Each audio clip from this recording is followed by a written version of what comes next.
Sekarang kita masuk ke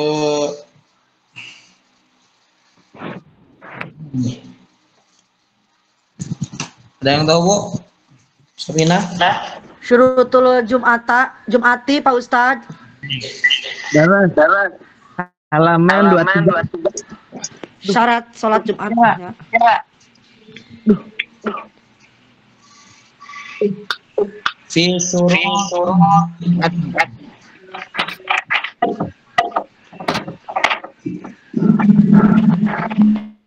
Dena. Platna berem kene kita tadi kita tadi HP-na itu dibuka we kita teh. Ih, Pak, ke sekolah tadi. Kita tadi belum tadi. Oh, iya.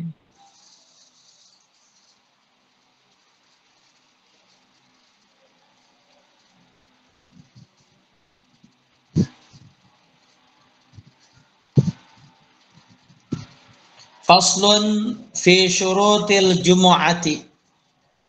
Pasal syarat-syarat Jumat. Ya, jadi pasal ini menjelaskan tentang jadinya Jumatan, gitu ya. Jadinya acara Jumatan. Gitu. Jadi bukan seseorang kemudian sholat Jumat, tapi ini jadinya Jumatan, gitu ya. Syurutul Jum'ati, adapun syarat Jumat itu adalah sittatun, ada 6.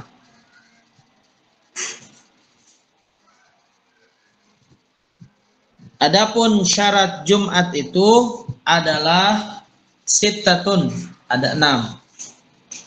Jadi syarat Jumatnya aya genap.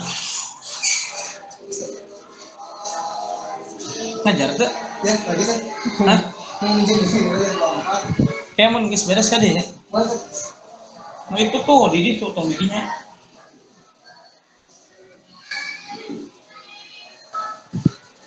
Itu anu, coba lagi ngeliat.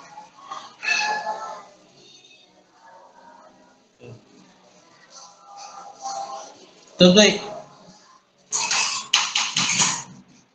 Syurutul Jum'ati, adapun syarat Jumat itu sittatun, ada 6. Yang pertama, antakuna kulluha fi waqti zuhri.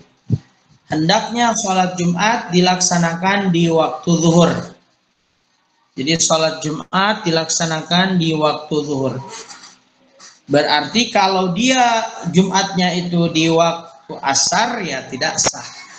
Sebab ya, Jumat itu harus mengambil waktunya di waktu zuhur. Yang kedua, wa an tuqama fi khittatil balad. Hendaknya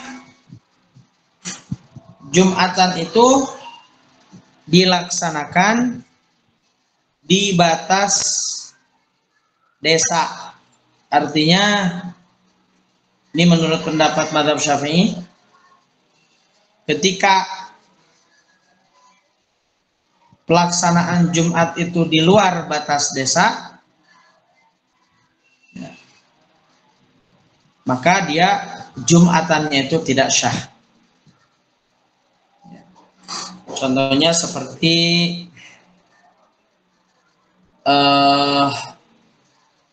Jumatan di masjid yang tempat perjalanan, ya, ada masjid tempat perjalanan, itu bukan di batas desa ya.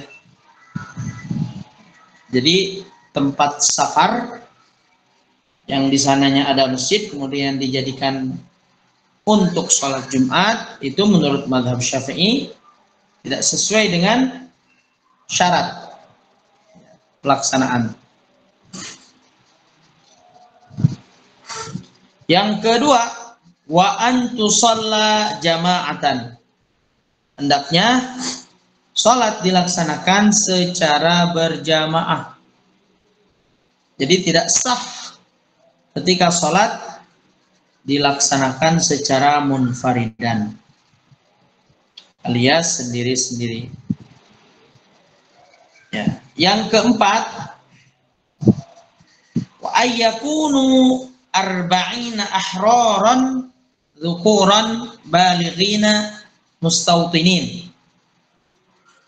Wa ayyakunu, hendaknya salat Jumat arba'ina ahraran, dihadiri oleh 40 orang laki-laki merdeka, ahraran dzukuran, laki-laki yang merdeka alias bukan budak, balighina, yang sudah baligh, mustautinin, yang mana dia merupakan asli penduduk desa tersebut, asli, ya, sebagai orang yang memang bertempat tinggal di sana.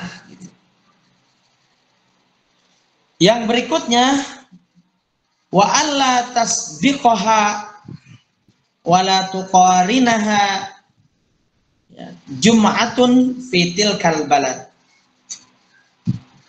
Wa alla tasbiqaha, hendaknya sholat Jumat itu tidak boleh didahului oleh Jumatan yang lainnya. Misal, ada di dalam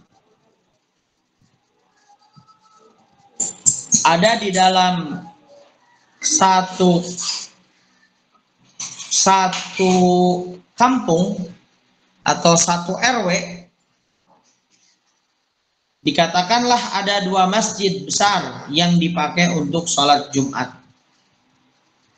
Ketika di satu kampung itu didirikan sholat Jumat, maka ketika masjid pertama mendahului, maka otomatis masjid yang lain, ya, tidak sah dalam hal pelaksanaan Jumat. Berarti gimana? Berarti pelaksanaan Jumat harus dilaksanakan di dalam satu tempat. Jadi satu kampung satu tempat gitu kan. Satu kampung satu tempat sholat Jumat, ya.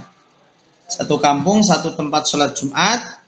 Semua orang berbondong-bondong untuk melaksanakan pelaksanaan Jumat di masjid tersebut, ya. Kemudian wala tuqarinaha, tidak boleh membarengi. Jadi kalau misalkan Jumat masjid satu dengan masjid yang lain saling, ya, saling untuk mengadakan Jumatan, dan ternyata pelaksanaannya itu sama, itu sama-sama tidak sah. Wala tuqarinaha jum'atun fi tilkal balad. Berarti di dalam satu kampung itu mesti harus pelaksanaan Jumat itu hanya satu masjid saja. Nah, pertanyaannya misalnya, Ustaz, gimana kalau misalkan dalam satu RW itu ada 2 Jumatan misalnya, dibenarkan tidak? Ya, yang bisa alasan dibenarkan menurut mazhab Syafi'i itu adalah alasan peperangan.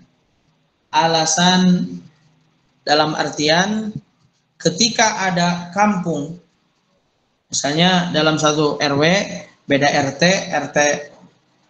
masjid itu ada di RT 1 misalnya. Jadi RT 2-nya itu Jumatan ke RT 1. Nah, ketika ternyata ada konflik antara RT 1 dengan RT 2, dan ketika masuk masjid itu takutnya jadi masalah, maka RT 2 boleh untuk mendirikan masjid dan melaksanakan Jumatan di sana. Gitu.